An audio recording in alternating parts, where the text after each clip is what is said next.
She was a virgin saved from the cold by a millionaire, but he asked for something she couldn't give. Snow was falling heavily, blanketing the streets of the city in pure white. The wind howled in sharp gusts, slipping through the cracks between tall buildings and slicing into exposed skin like icy needles. In a shadowed corner of an old bus stop, Maya Brooks sat huddled on a frozen wooden bench, arms wrapped tightly around herself, as if that were the last layer of protection she had left. The thin frayed coat, once a symbol of pride when she bought it with her first paycheck as a school counselor, was now torn, soaked, and useless against the brutal December cold. Only 30 years old, Maya had once been a respected counselor at one of the city's most prestigious private schools. But in just a few months, everything had crumbled. She had spoken the truth. She exposed how the school was hiding cases of student abuse, a brave decision, but one that cost her dearly. The system turned against her. She lost her job, her apartment, her bank account was frozen, and her friends slowly disappeared, afraid of the backlash. Maya didn't blame them. She only felt hollow, as if life had been drained out of her. Her lips trembled, her breath forming fragile white clouds that vanished into the air. She looked down at her soaked shoes, forcing herself not to cry. "Just get through tonight," she whispered. "I'll figure it out tomorrow." But deep down, Maya knew it was an empty promise. No job, no shelter. The cold was sinking deep into her bones. She wasn't sure how much longer she could hold on. Just a few blocks away, Chris Carter sat in his black SUV, the streetlight casting soft reflections across his sharp features. At 36, Chris was a well-known investigative journalist and civil rights attorney, respected for uncovering social injustices and defending people crushed by the system. He had just left a long meeting with his legal team. His mind was still swirling with details of a school board case involving hidden abuse.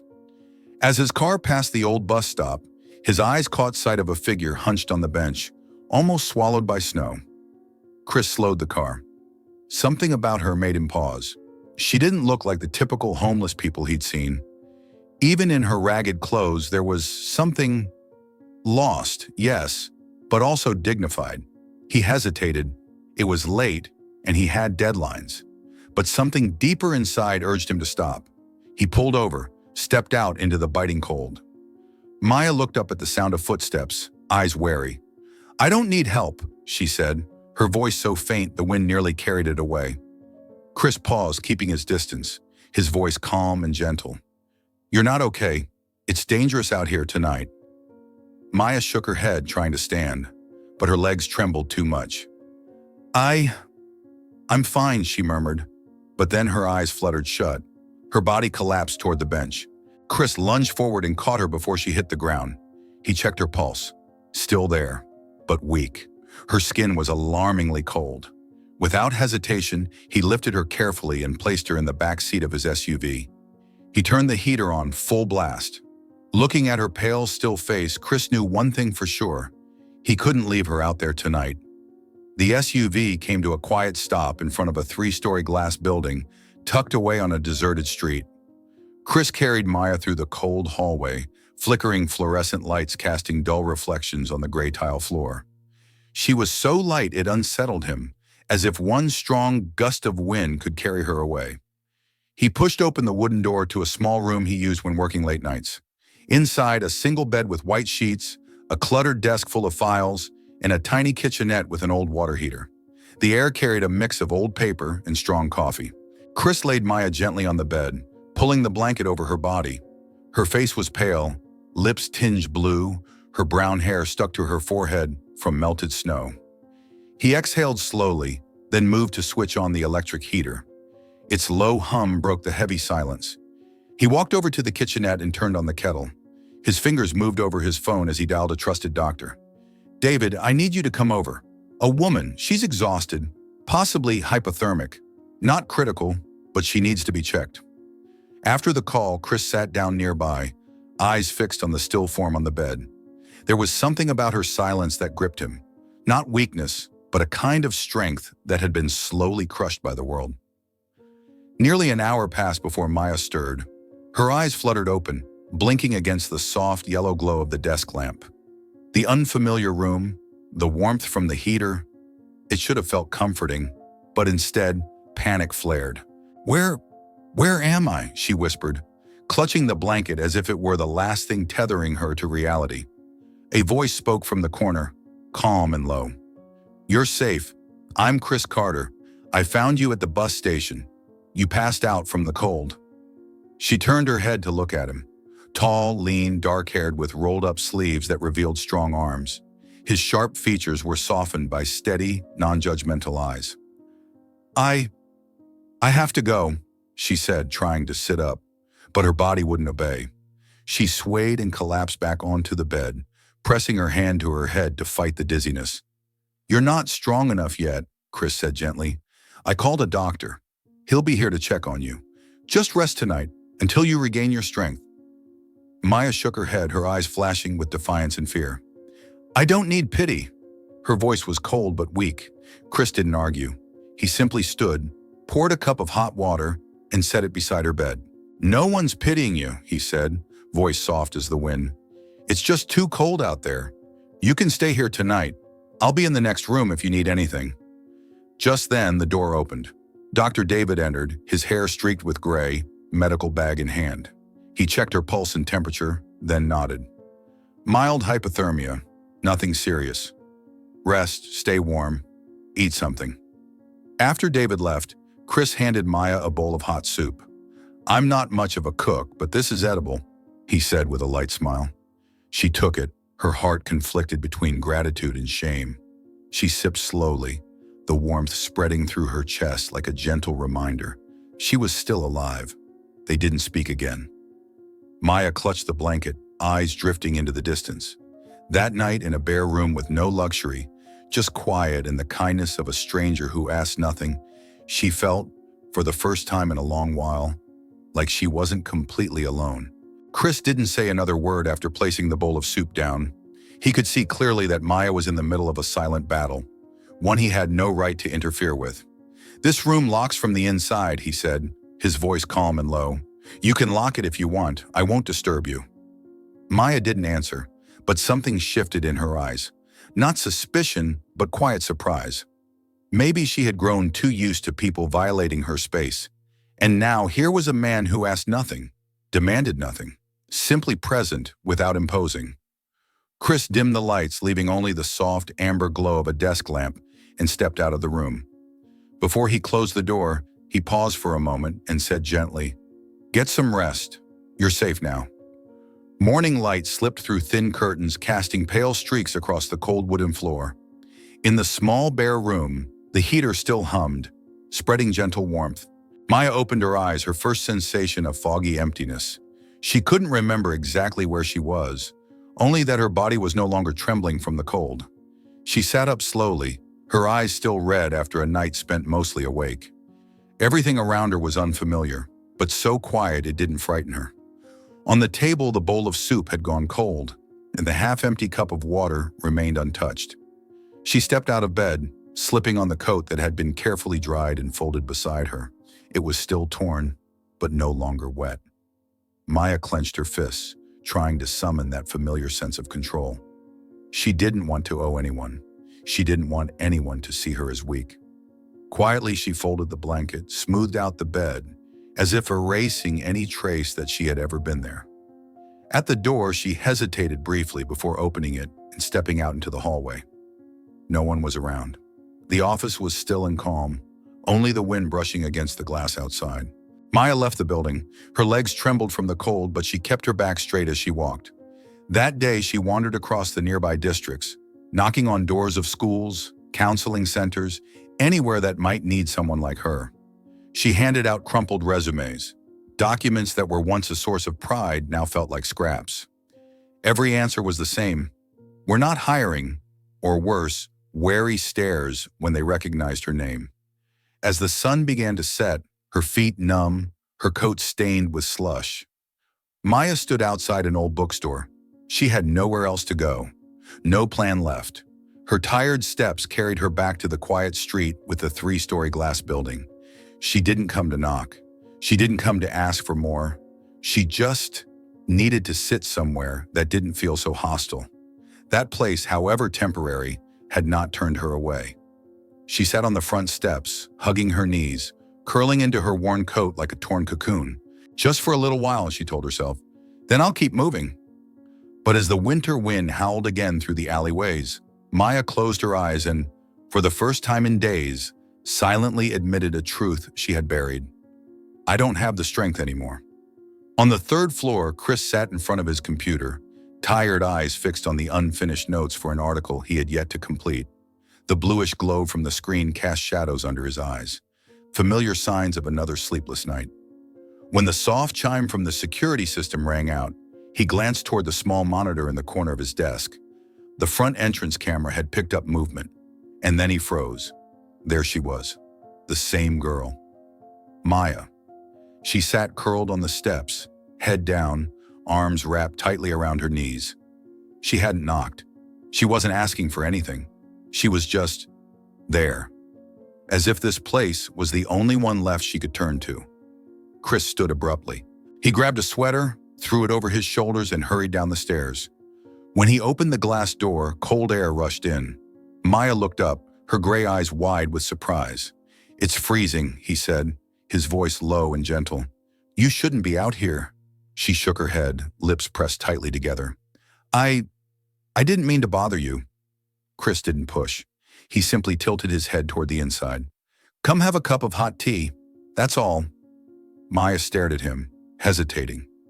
Not because she fully trusted him, but because in that moment, warmth, even from just a cup of tea, felt like the only thing left she could hold on to. She nodded, and maybe, just maybe, a cup of hot tea could open more than just a little warmth. They sat in the third-floor lounge, where Chris usually read or worked late into the night. Maya sat curled in an old armchair, hands wrapped around a warm ceramic mug, saying nothing. The room glowed softly under warm yellow light, silent except for the wind howling against the glass outside. Chris didn't ask where she had gone all day, didn't ask why she came back. He simply sat a polite distance away, focused on his laptop, giving her space. The silence between them wasn't awkward. It didn't demand explanations. After a long while, Maya set her tea down and spoke in a voice barely above a whisper. "I need to find work." Chris nodded gently. "I know a place that might be hiring, a youth center in the East District. It doesn't pay much, but it might be a place to start over." Maya didn't reply at first. Then slowly she nodded. Even with lingering doubt in her chest, she knew she didn't have many choices left. The next morning, Chris drove her to the center. The building was small, worn, its walls flaking with peeling paint.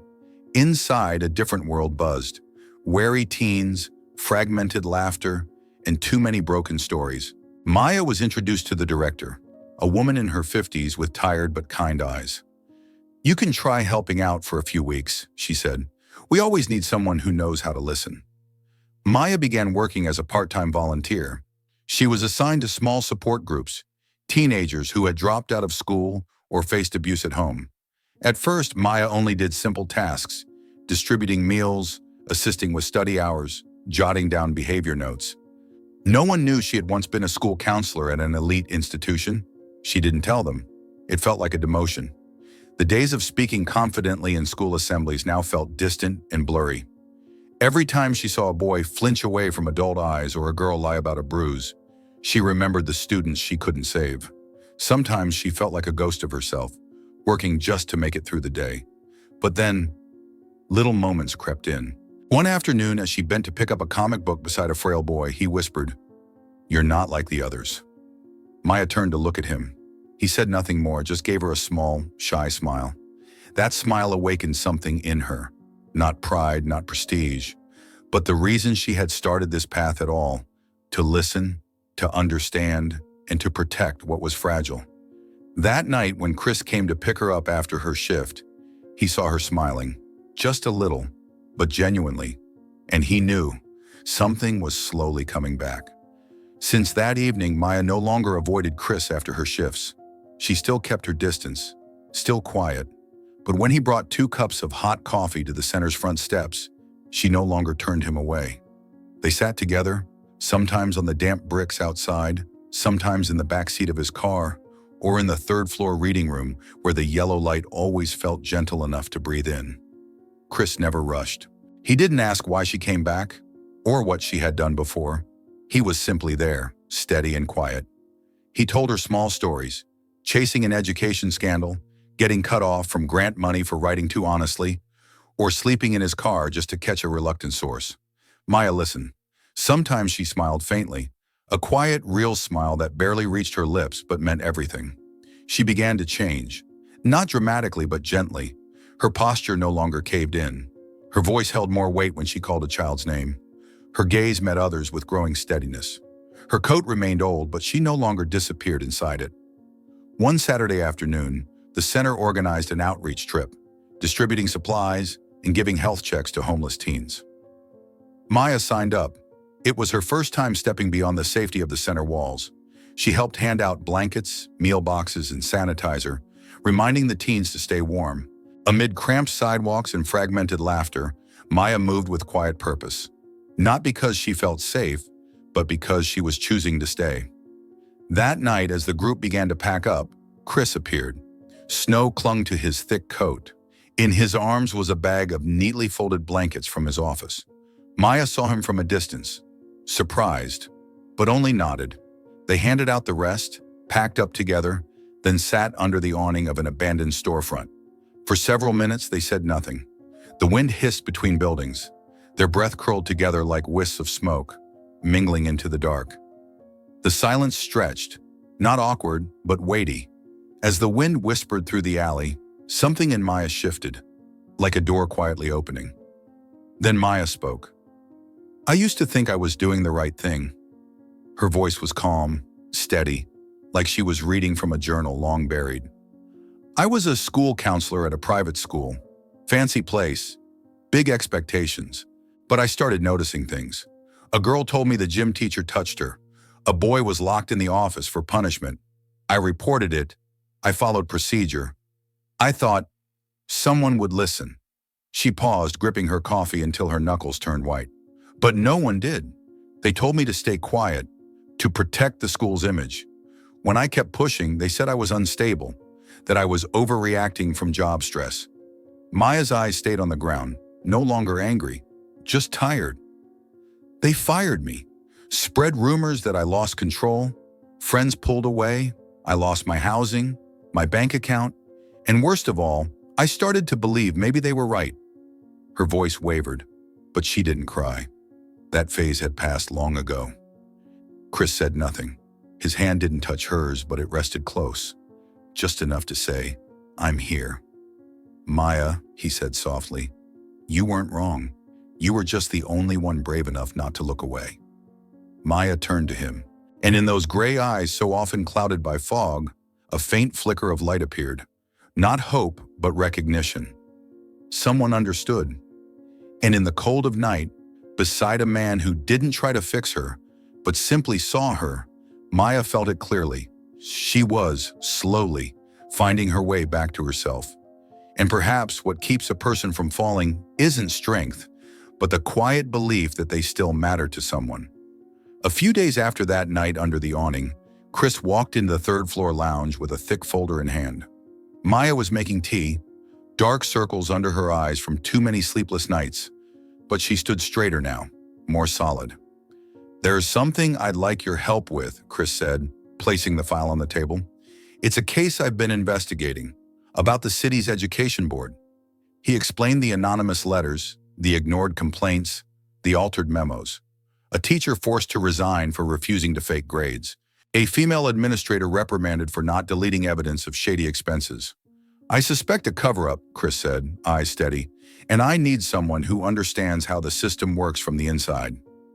Maya was silent for a long moment. She touched the rim of her teacup, steam rising like fog, just like her thoughts. "What exactly do you need from me?" "An unofficial advisor.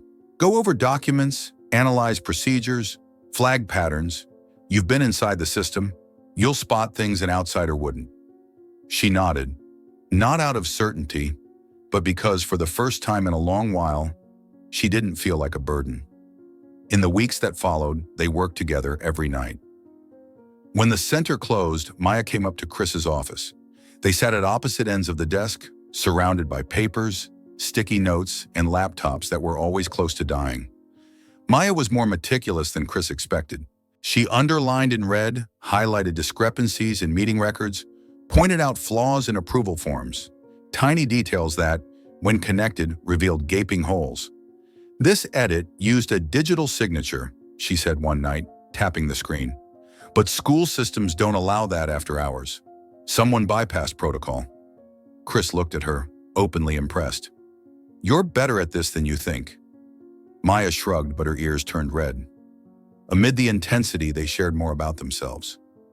Chris spoke of getting suspended in middle school for defending a bullied friend.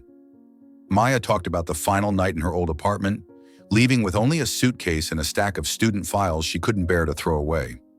Neither of them mentioned the word feelings, but it lived in the way their eyes lingered longer than necessary, in the quiet smiles when one of them said something ridiculous, in the silences that no longer felt heavy but familiar, like something gently known. One evening, as Maya handed Chris her final report, their hands brushed. Just a second. But in that brief touch was a quiet agreement. "I see you. I choose to stay." She looked at him. He looked at her. They didn't speak. They didn't need to. Because sometimes purpose isn't just what you pursue, it's who walks beside you while you do. Sometimes the world doesn't need knives to hurt someone. It only needs to reopen a past that took everything to bury. Chris's investigation was published on a cold Monday morning. The headline stretched across the front page. "Silence protects who?" The article exposed edited meeting minutes, altered payrolls, manipulated reports, most of them uncovered thanks to Maya's careful analysis. Her name was never mentioned. Chris kept his promise. But the internet doesn't honor silence. Within 2 days, anonymous posts flooded social media. Old files were dug up, screenshots doctored, and out-of-context quotes from Maya's past resurfaced, mostly from her time at the school she once worked at. The name Maya Brooks began trending, accompanied by cruel hashtags. Chwark mentally unfit, Niyaranch made it all up, Niyan disgraced counselor. Then the tabloids arrived, headlines sharp as blades. Unstable counselor, now stirring up a crisis. Once fired, now out to burn the system. Maya, who had just started to breathe again after clawing her way out of the dark, felt herself dragged right back into it. Each lie was another stone hurled at the fragile wall she had rebuilt. She stopped going to the center, turned off her phone, cut off from everything. She locked herself in her tiny rented room, curtains drawn tight, no light getting in, not even into her chest. At night she lay awake for hours, not crying, not sleeping, just hollow. On the third day, Chris came. He stood outside her door for over half an hour. He didn't knock hard, just 3 quiet taps, then silence. In his hand was a plain paper bag, hot chicken soup, 2 slices of toast, and a box of mint tea. Not because he thought she'd eat, but because he knew. Being thought of is sometimes the only thing that keeps someone from breaking. When Maya opened the door, she didn't say a word.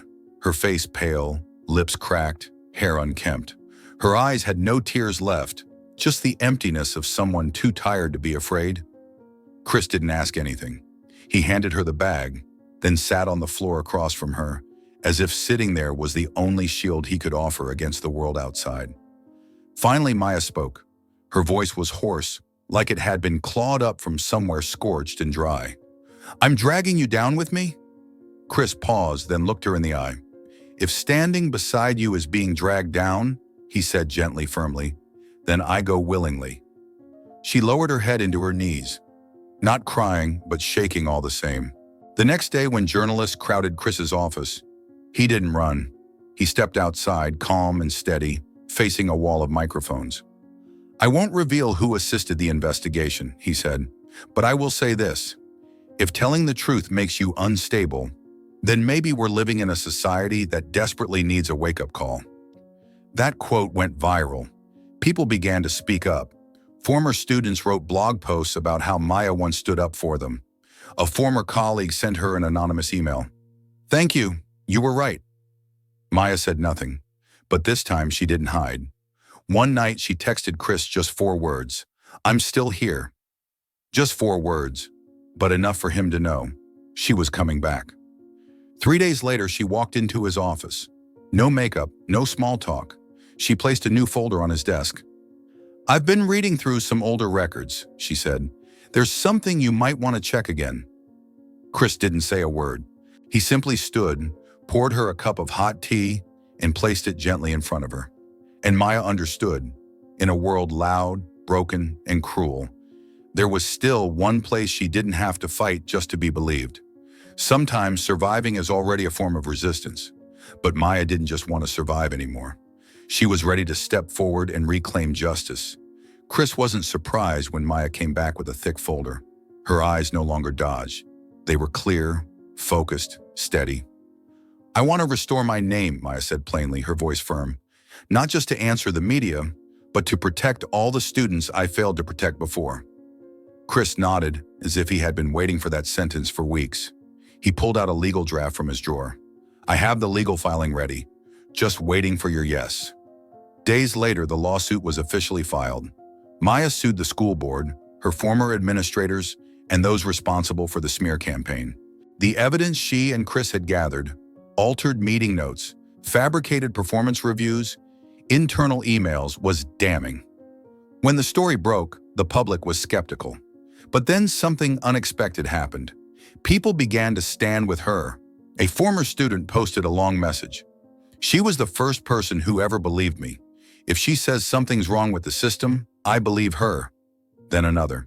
Then dozens more.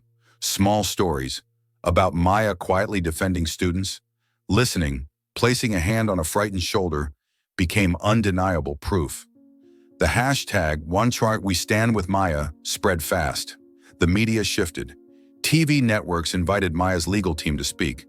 People who had once stayed silent now raised their voices for her. On the day of the hearing, hundreds stood outside the courthouse. No shouting, just signs that read, "Truth matters." Maya walked into the courtroom gripping her written testimony. She didn't hide behind sunglasses. She faced the cameras. For the first time in years, she wasn't speaking for herself alone. She spoke for everyone who had ever been silenced. "Because I told the truth," she said to the judge. "I was labeled unstable. I lost my job, my name. But today I'm not speaking to defend myself. I speak to affirm one thing. Truth deserves to be heard." The defense tried to discredit her, bringing up past evaluations. But the evidence Chris and Maya provided was airtight, enough to unravel every argument. After 3 intense days, the judge delivered the verdict.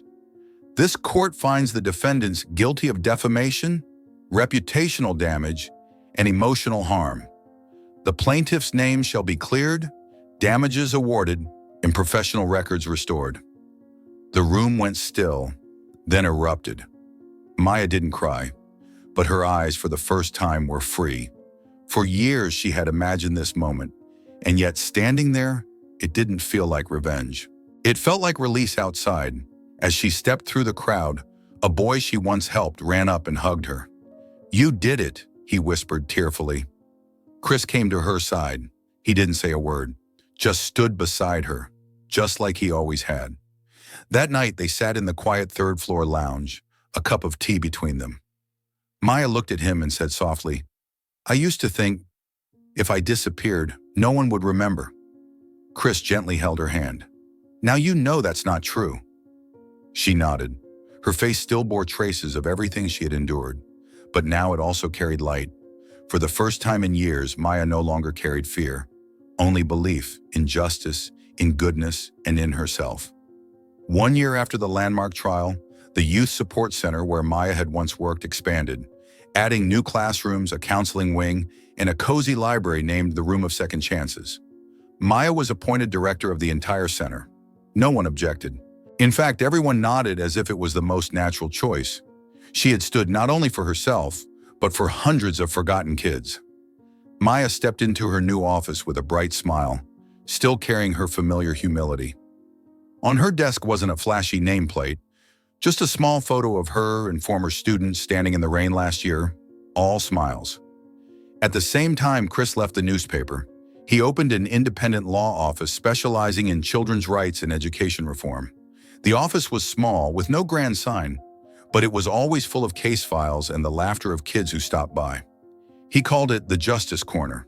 They still met every week, sometimes at the center, sometimes at their favorite cafe, sometimes in quiet parks after work. Their love didn't announce itself loudly. It grew slowly, like new leaves after winter, needing no declaration, just presence. One day, the center held an inauguration ceremony for the new building. The courtyard was full of guests, children running about, soft music playing under a golden afternoon sun. Maya gave a short speech as usual. Thank you all, one for believing that everyone deserves a second chance. She was about to step down when she saw Chris walk up, holding a small box. Before you leave the stage, he said, I have a question. The entire courtyard fell silent. Maya looked at him, confused, then realized what was happening. Her gaze softened, eyes shining. Chris knelt on one knee and opened the ring box. Maya Brooks, will you walk the rest of the road with me? Not perfectly, just honestly? Maya didn't speak for a few seconds. She just looked at him, then nodded, softly but with certainty. The courtyard erupted in cheers, children's laughter, and quiet tears from people who once believed happy endings didn't exist. Maya stepped down, took his hand. At a softer transition to suggest time has passed, like a year passed, quietly and steadily, like the growth of something finally rooted. And with it came a new chapter. 1 year after the inauguration, the center where Maya served as director had grown immensely. What began with a few rooms had expanded into 3 full sections: learning spaces, therapy rooms, and a safe zone for youth who had experienced trauma. The number of teens receiving support had tripled. Many returned as volunteers, continuing the cycle of healing they once began. Maya became a symbol of renewal, a role model for educators, counselors, and young people who had once lost hope. She didn't speak often, but when she stood on a stage, people listened, not just to her words, but to her heart. Chris, now running the Justice Corner, continued to take on cases others had deemed hopeless. He defended students facing discrimination, teachers under threat, and single parents fighting for their children's right to education. A major newspaper published a profile titled, "The Heart and Voice of the Forgotten, Chris and Maya." The photo attached wasn't from the courtroom. It was from a quiet afternoon in the park, the two of them hand in hand, eyes looking toward something far ahead. Their story didn't end like a fairy tale. It continued every single day in how they lived, how they loved, and how they fought for those still waiting to be heard.